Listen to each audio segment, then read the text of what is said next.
Hello, hello, hello, everyone. My name is Richard Lewis Brown. Today is August 11th, 2021. We're going Facebook Live. I know it's in the afternoon, but I'm really excited. We're going to do two things at once. I'm going to speak to a man named Connor. Say your last name again for me. Drigotas. Connor Drigotas. Connor Drigotas. So we're getting ready to go live right now. Nothing's scripted. Nothing's edited. Everything is live, unrehearsed, unedited. Now he's recording this on his Zoom, and I'm going Facebook Live right now. So here we go. Go ahead, sir. All right. Well, perfect. First of all, I want to say I just appreciate you taking the time. I work as the Director of Strategic Partnerships at an organization called Americans for Fair Treatment. And quite frankly, we've been reading a lot about you. You've been doing some really interesting stuff. You have a fascinating story. And the hope today was just to be able to ask a few questions, learn a little bit more about not just what you're doing, but why you're doing it. Right. It seems like such an interesting part of this story. I guess where I'd love to start is kind of in your decision-making process about why you decided to take the bold step of running against an incumbent union president. And so I'll quickly go back to 2012 when I decided I was going to run the first time in 2015. I wanted to run for Local 1000 president to help people.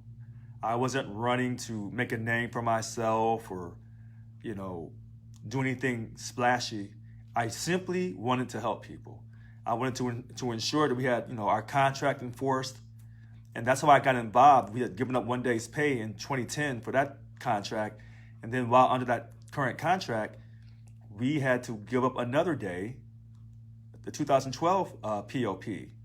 And so I felt like we weren't enforcing our contract. And I felt that we were involved in things that didn't really unify Local 1000. So I decided to run in 2015, also in 2018, and finally in 2021 on the third try, I was successful. And all it comes down to is just trying to help people. That's fantastic. Third time's the charm, right? Third time is the charm. That's absolutely right. Right. That's fantastic. I mean, it seems like underdog stories are so attractive to people generally because they love to see someone come up and just win something in a big way when the odds are stacked against them. And it seems like what you were doing, when you say helping people, are you alluding to the fact that I guess that there were some problems where folks weren't being helped on a regular basis, or I guess you're pointing to some problems that you're hoping you can fix. What are the problems that you have seen going on that you're looking to make a change on moving forward? Well, I would simply say the number one issue for Local 1000, in my personal opinion, is the perception that we don't do anything for our represented employees. So in order to create a new culture, you have to basically eliminate all of the decision-making and the behavior that has supported the status quo for all of these years. And so one of the big things is enforcement of the contract. So our union has never enforced this contract in regards to wages. And so when Governor Schwarzenegger did the furlough situation, we took a strike vote, but we didn't go on strike. And then 2010, we gave up 1 day's pay, and then we did it again in 2012. We gave up 1 day's pay to Governor Jerry Brown. This particular governor, Governor Gavin Newsom, we gave up 2 days in one fiscal period. And we were scheduled for 2 more days for the next fiscal period. But that did not happen for a number of reasons. So the reason why I ran was, number one, enforce the contract. Number two, get out of social justice issues. Those are political issues that divides our country. So many people thought that I have reneged on my promise of getting out of politics when I said we must be active in the CalPERS coming up. The CalPERS, we're having a CalPERS candidate debate on August 17th at 6:30. That's going to be broadcast live on our SEIU Local 1000 website. And we have 4 candidates running for 2 positions. This involves our contract, the rising healthcare costs of our premiums, our co-pays, our deductibles. This is very important. And so when I was running and I was saying to get out of social justice that divides our country, people thought that means that I was going to end all political spending. But the one area that I said was very important was the CalPERS. But I never said it openly because sometimes you can't say everything. You have to sometimes hold things back. So as transparent as I am, that CalPERS is a very, very serious issue. And so, our union has failed in so many areas for so many years because they haven't had a fighter. Local 1000 has had leaders who just, quote, comply now and grieve later. And oftentimes when you comply now and grieve later, the damage has already been done. And so we can look at the current situation with this show your vaccination card, your COVID vaccination card, or subject yourself to COVID testing and wear a mask. So, they violated our contract, again, like they've been doing for years, because we haven't had a leader fight the state of California. And this is what we're doing now under my leadership. We're going to enforce our contract. We're going to stand up for our people. And this is going to increase our membership from 56% to way above 90%. When people realize that we're not going to let these issues divide us and we're not going to let the state continue to bully us. Those bully days are over. And I can't say it strong enough. And that's why so many people are shocked that against all the odds, this man from Missouri beat the incumbent. She had won, 4 times, 2008, 2011, 2015, 2018. She had never lost. And I was always told that she could never, ever be beaten. Well, that was a lie. That was not the truth. And people have this same idea that we cannot fight the state of California for our rights, for our freedom to choose what we do with our bodies regarding this COVID situation. Many people in our union don't believe that we can stop these bad behaving, egotistical, self-serving, know-it-all supervisors / bosses that try to control our lives. That's wrong. And we're going to finally address the fact that the politicians are not our bosses. This is a 50-50 relationship. It's no different than a husband and a wife. And sometimes the wife has to withdraw services and goods and products for a period of time until that man realizes that she's just as important as he is, and that he's going to respect her and not mistreat her, not disrespect her, don't undervalue the services and the goods that she provides to him, listen to my words, faithfully on a daily basis.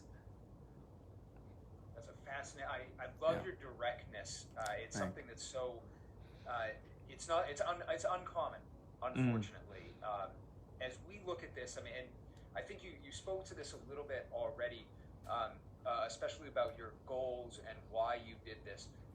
But now that you're here, what is it that sets you apart as a leader beyond your, direct approach? Obviously, you're drawing the line here, but what makes you think you can get these things done where other leaders have perhaps fallen short in the past, as you just alluded to? So I'm going to start by saying this. I tell people that I'm here because of God through Jesus Christ. That doesn't mean that I'm going to make every decision perfectly. That doesn't mean that I want people to convert to Christianity. But when you say what makes me different, I'm going to openly tell you that the only reason why I'm here was because I was created by God. I did not come through evolution. And the only reason why I'm sitting here and beat the incumbent was because God revealed it to me in a dream in the summer of 2020. That's the only reason why I'm here. And then number 2 is I'm going to be very transparent and direct, like you stated. People will get a chance to ridicule me, criticize me. They can call me different names like they've done in the past. And I'm going to take it. But I'm going to fight back. And so a lot of times when people run for office, once they're in, they change. But I'm not changing. That same passion, that same intensity that it took to get here by those 2,637 voters will not change. I will stay consistent. Now, even though only 2,637 voters put me in this office, I realize that I'm fighting for everyone represented by Local 1000, all 100,000. But I always must realize, before I can fight for the 100, who got me here? And I think a lot of times people forget where they came from. I smile when I say that because I have not forgotten, before I was the Local 1000 president, before I came to the state of California, I was just this black man, a simple black man from the state of Missouri who served in the U.S. Air Force. U.S. Air Force. And I respect the other branches, but I belong to the U.S. Air Force. And so what makes me so special is that I have not forgotten who I am. And I realize that I'm going to treat everyone with love and respect. And this is causing people in our union a lot of problems because people want to call those who don't pay money freeloaders. This is wrong. We're trying to encourage people to become dues-paying members of our union. Because of my honesty and my integrity and my ability to fight anybody come in my direction, well, it's sending a message across the country that you can have a labor leader in charge of a union who's not, doing things wrong, who's standing up and fighting for people. And I'm not letting peer pressure break my back. I'm not going to allow that to happen. And when people spread these lies about me and say that I'm angry and I'm emotional, I'm unstable, see, all those words are key words to say that they don't like an outspoken black man to exercise his voice. And in my particular case, I'm fighting for people who don't even look like me. You mentioned something really important, which is that this is obviously happening against a national context, right? Right. This isn't just one union. One of the things that we do at Americans for Fair Treatment is we do research about things like, we call them, where do your dues go? We actually publish documents that actually shows where do your dues go for different unions. And we put them on, pretty little one-pagers so people can easily see where does their money go when they pay it in dues. And one of the biggest complaints that we get from folks, especially after they've had a chance to review that document, is that political spending that you talked about. People get very frustrated about how much of their money goes to politics. You, on the other hand, have been outspoken that you don't want money going into politics. Could you clarify the reasons why you think unions should get out of politics, or is that just a statement about SEIU 1000? I'd love to just understand that a little better. Well, no, I'm not going to speak for other unions. That's the first thing. Okay. As far as Local 1000, I have stated that we should not be involved in politics, but that politics was based on social justice issues. Okay. However, you could also say it could be based on, quote, political candidates. So if you have a union that's not just comprised of, quote, Democrats, but you have other political parties, and you're always endorsing the Democrats, you're going to alienate these other people. And so what you're doing is you're cutting off a financial source. Because when people become dues-paying members, you're going to generate more revenue. And so you want to treat everyone with respect and dignity. Well, in this country, currently, you can't talk about politics without dividing the country. So the best thing a union should do, which is what a union was established to do to begin with, was to guarantee you wages, guaranteed wages, not just guaranteed wages, but substantial wages for a period of time in safe working conditions with absence of abuse from management. And so when I say we shouldn't be involved in politics, I'm saying that we should not be involved in politics unless it's germane to our contract or job representation. So when I talk about the CalPERS debate on August 17th at 6:30 to 8 p.m. at night, that's going to be live streamed on our website, SEIU Local 1000, that's germane to our contract. That's important to our people. That is vitally important. Any bill that comes across the desk or at the state capitol that could destroy the long-term success of Local 1000, we will not have. We're not going for it. And so I hear there's a bill coming across now for November 8th, 2022, to ban public sector unions in the great state of California, the #1 state in this nation. I can guarantee you we will be involved in that battle, should it make it to the ballot.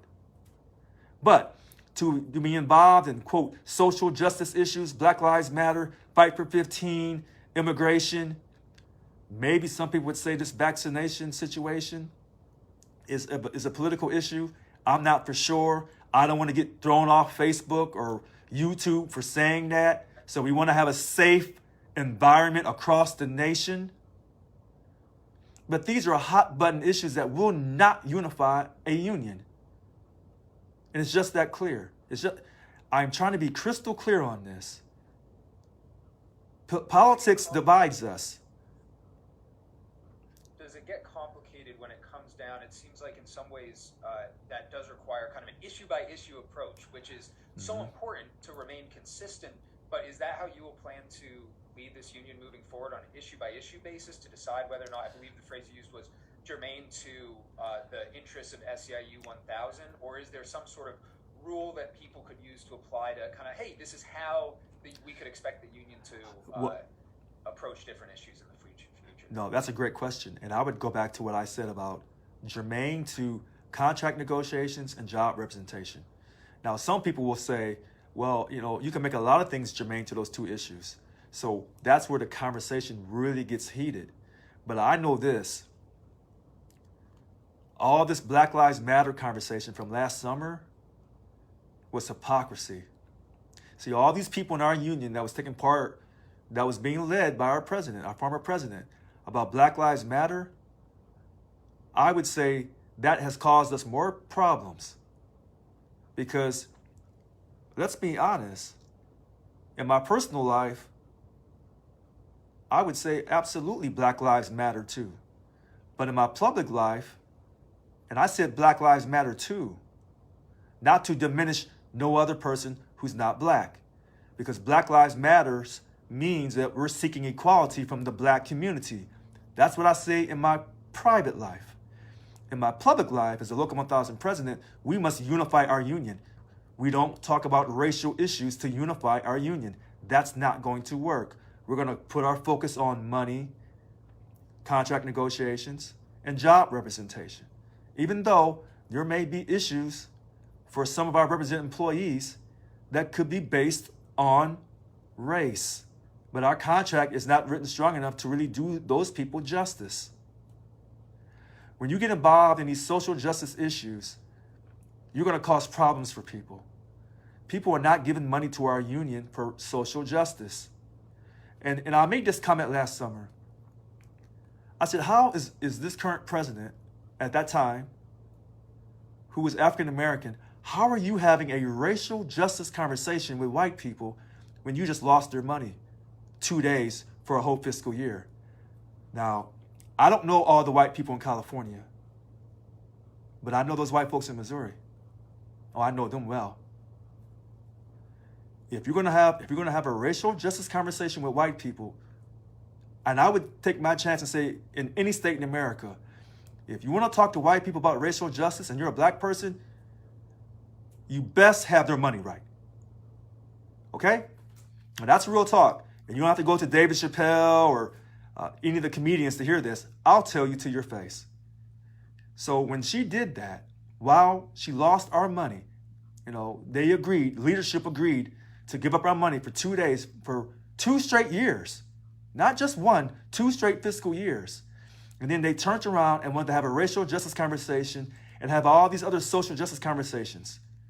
People, particularly white people in this country, are not hearing you. And they can smile in your face and tell you all the things you want to hear about racial justice, but that's not the truth. And that's how I beat the incumbent through the grace of God, because I knew in my heart that people were hurting and people were mad. And the fact is, I spoke to those people. A lot of those people are white people, and I spoke to them. And I never told them to be embarrassed about being white in this great country. Has the United States made some bad decisions? You're looking at one on how my family came over here as slaves and its treatment of women and Native Americans and our Latino sisters and brothers in the Southwest. Oh, absolutely, they've made some mistakes. But we can heal from our mistakes once we acknowledge it. But I've never told white people to not embrace being who they are. Any white person across America, they should be proud to be white. Be proud to come from Europe, regardless of the other country, England, France, Germany, any of the Eastern European countries, Scandinavian Europe. Be proud of who you are, because I'm going to tell you every single day of my life, I'm proud to be a black man in this country, and you should be proud to be who you are. There's nothing wrong with being proud of who you are and still working with others who don't look like you for a common cause. And in order to have a common cause, as I've been told religiously, Richard, are you having a courageous conversation? I am. Is it challenging and confrontational? It is. Have you been censored? Yes, I have. Do you still believe in this great country? I do. Would I still die for her? I sure would. I sure would. But we got to let people be themselves.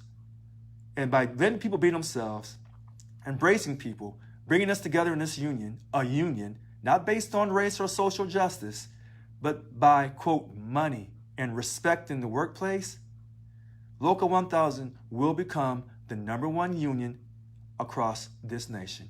That's a promise. Love that positivity. All right. I love that you have that. It's so important, right? We talk about just bringing people together, and I love that message of unity. As you look at this, your announcements about your plans and your intention have been met with some firestorm. Oh, absolutely. I'm gonna use that phrase. Oh, yeah. Because I think it's the truth. There have been folks in the media. There have been folks from unions across the country who have expressed concern, who have been outright cruel in some cases to really say some things that are perhaps untoward. I'm curious to know, from what you've seen, what has been the reaction to your announcements, to your stances from, let's say, Californians, Republicans and Democrats across California? What have you seen, and what has that experience been like in the last couple months here? Well, I'm going to be quite honest with you.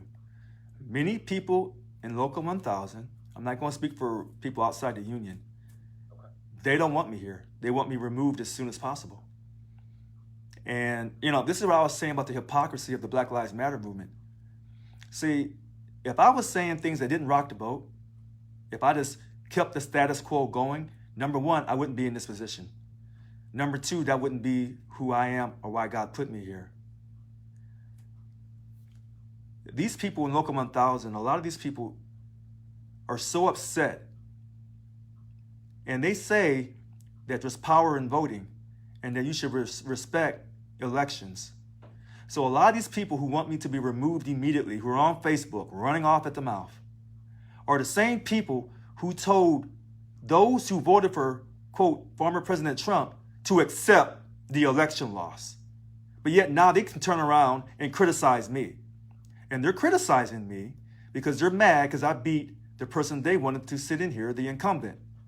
So on one hand, they tell people to respect the election results, but on this hand, they do not. This is the hypocrisy within the union. And unfortunately, this is the hypocrisy of, I'm going to say it for you, on August 11th, 2021. This is the hypocrisy of the Democratic Party I belong to. And so these people are saying, Richard's anti-union. Richard's not pro-union. No, Richard's pro-labor. Richard's pro-telling the truth. And so these same people who were saying that we believe in Black Lives Matter, no, you believed in Black Lives Matter when it benefited you, when you could come and hijack the Black Lives Matter movement, when you could control them and paint the narrative. That's when you believed in it, if you ever did, if you were ever being honest. But when a real black man like myself speaks truth to the evilness, truth to power, then I become a problem. Then I'm a threat. I don't have to worry about the police pulling me over and giving me a hard time. No, I have people within my own union, Local 1000, who would pull me over and give me a beat down like you couldn't believe. But yet, they were marching around last summer, having racial justice conversations last summer about, quote, black people. These same people in this union who said they believed in social justice, when the police was at my house on May 25th at 5 o'clock in the morning on a fraudulent, false call that there was a woman inside my house screaming, Them same people in this union, these same so-called Local 1000 leaders, not one, except for one, called to see how I was doing. Not even the president, the former president, called to see if I was okay. See, this is the hypocrisy, and this is what's going on in our country, the hypocrisy of people. And this is why it makes me so special, because I'm calling people out, and I knew people were lying. I knew it in my heart last summer. All this talk about this and about that, about Black Lives Matter, and they cared so much. And all the lies this particular governor has said about him being union friendly, but he had to take 2 days of pay from us while under a signed contract. All of this was lies, propaganda. And this is why these people in my union are attacking me so hard. But through the grace of God, through Jesus Christ, and I see Ishmael, and I see Isaac, I see you well. And to all others who practice their religious beliefs, and to those who do not believe in God, I still love you, and I still totally respect you. I am not going anywhere. And this is why they're talking about me, and this is why they're trying to destroy me. Because when reality hits that you have a real, genuine, sincere leader at the top who's not playing any mind games, not playing these political games, who's giving it to you straight, being honest about it, and not backing up, and will not be intimidated by not one person. Now you see how these people, why they're so afraid. And I made this comment to someone. This governor doesn't have time to ensure that we have permanent telecommuting for all state employees, not just for Local 1000. He didn't have time for that, but he had 18 months to walk around and do it. But he refused to do it. The money from the state, from the federal government, the essential worker premium pay, he doesn't have time to ensure that all state employees who are putting their lives on the line, whether they went to work or whether they stayed home, he didn't have time to ensure they were recognized and rewarded. He doesn't have time, but he has time for press releases. He has time for photo ops. He has time to run to fires that he basically created because he's trying to shut down the prison up there in Lassen County. And all those firefighters, those inmate firefighters that could be helping. He went from 2,000 down to 400. That's what he's doing. But see, the nation, the media is not telling you that about this Governor Gavin Newsom, but I'll tell you, because I care about those people in Lassen County. And the only reason why those people in Lassen County, and let me send this message to you loud and clear, the only reason why that prison is closing is because they voted to recall him, and they're white people. White people in a small little town who, with their conservative values and pickup trucks and long rifles, they're being attacked. He's attacking these little small towns. And this attack on small towns with their conservative values is all across this country. Now, what do I know about this? Who knows? I may know more than you realize. But what I know is what is right and what is wrong is wrong. That's a really powerful statement. And it reminds me of one of the phrases that I personally keep on the wall in my office, which is, if it can be destroyed by the truth, it deserves to be destroyed by the truth. And I think that's a good reminder for me personally, speaking as myself, to act in a way that is transparent and forthcoming. And I appreciate you speaking so openly about your feelings. It's something that isn't found all that often. As we talk about this, I guess generally, and I know that you have a desire to speak about SEIU 1000 specifically, but I think the way that you're approaching this does point to a bigger picture, in that it is causing ripples, and it's causing other people to think about what their union is doing, specifically in the public sector. And I'm curious, do you believe that what you are doing is a model? And I guess on a broader sense, what role do you think public sector unions should play in the landscape generally? You know, I don't want to speak for other unions. I really don't.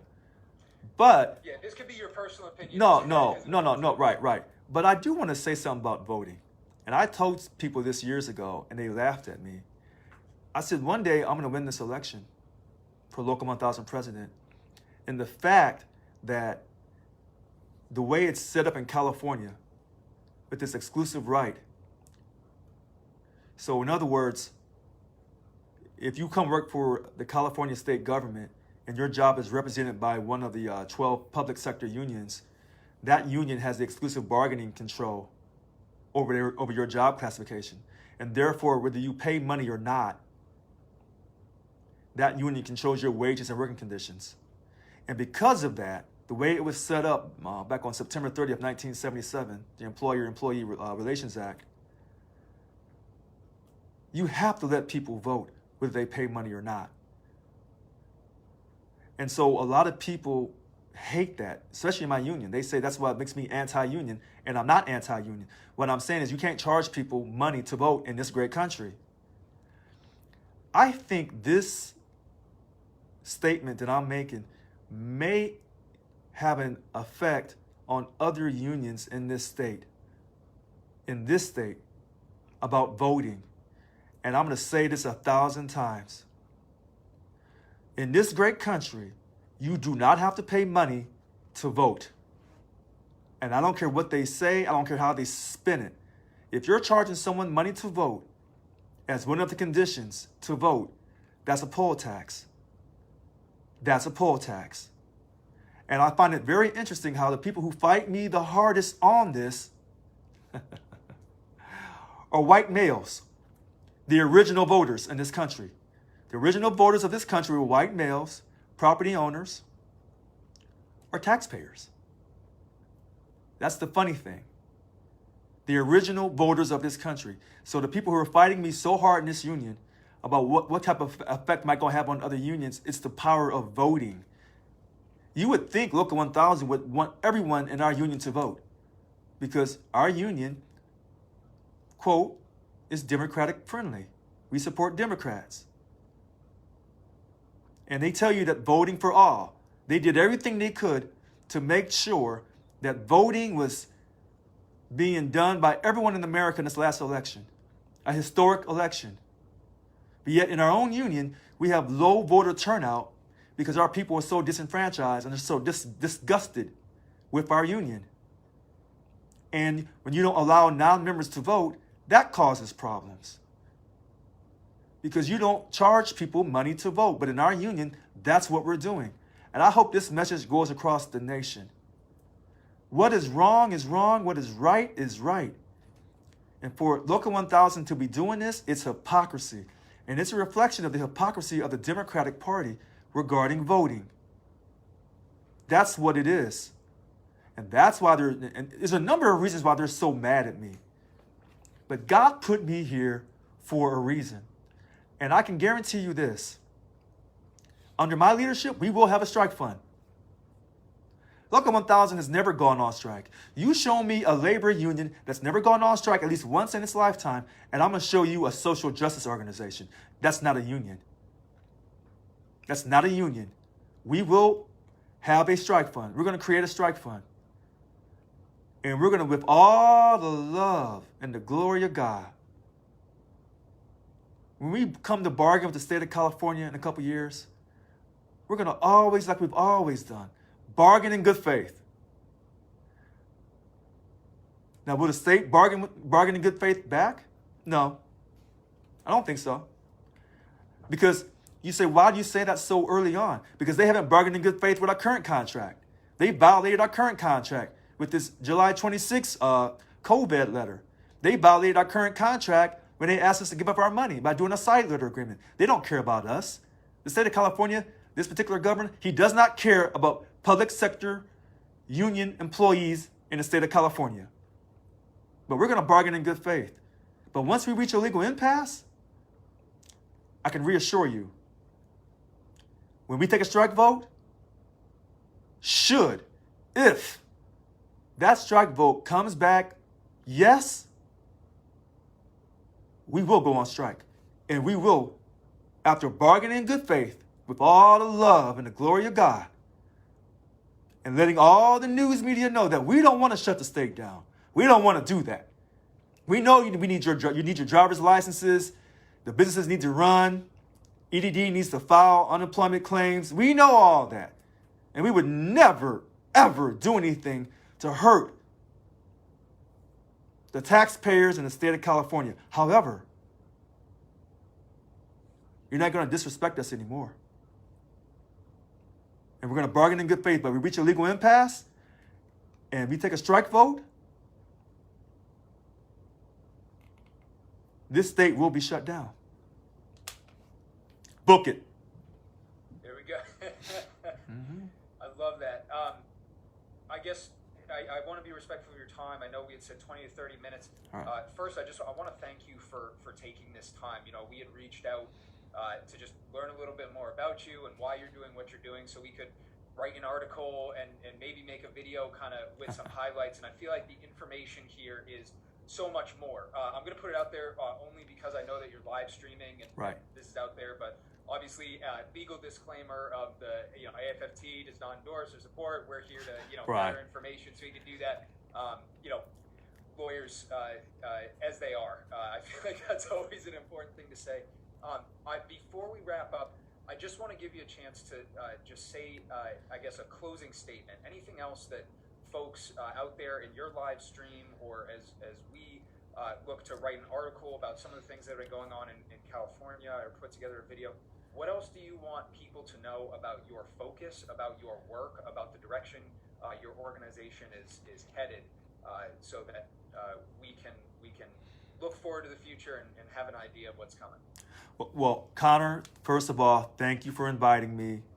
And I've told everyone, all the news media, anytime you invite me, I will show up.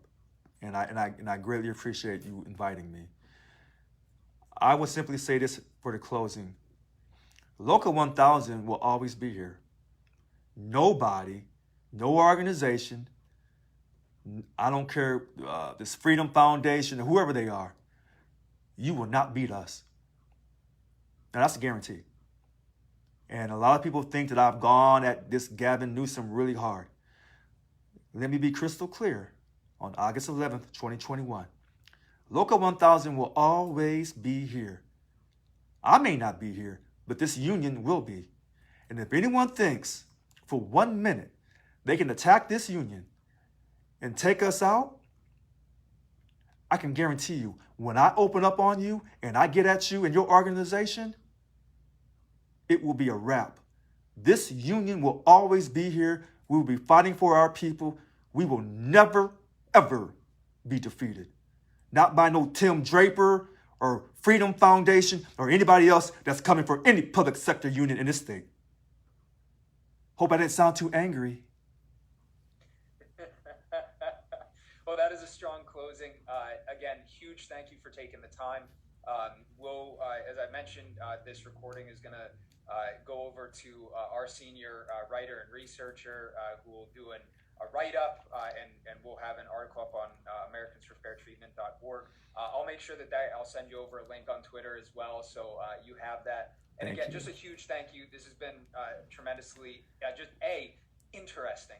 This is fascinating. It's we're here to learn, here to get a better understanding of what you're doing and why you're doing it, and that has certainly been fulfilled. So again, huge thank you, and we'll be in touch soon with a follow-up.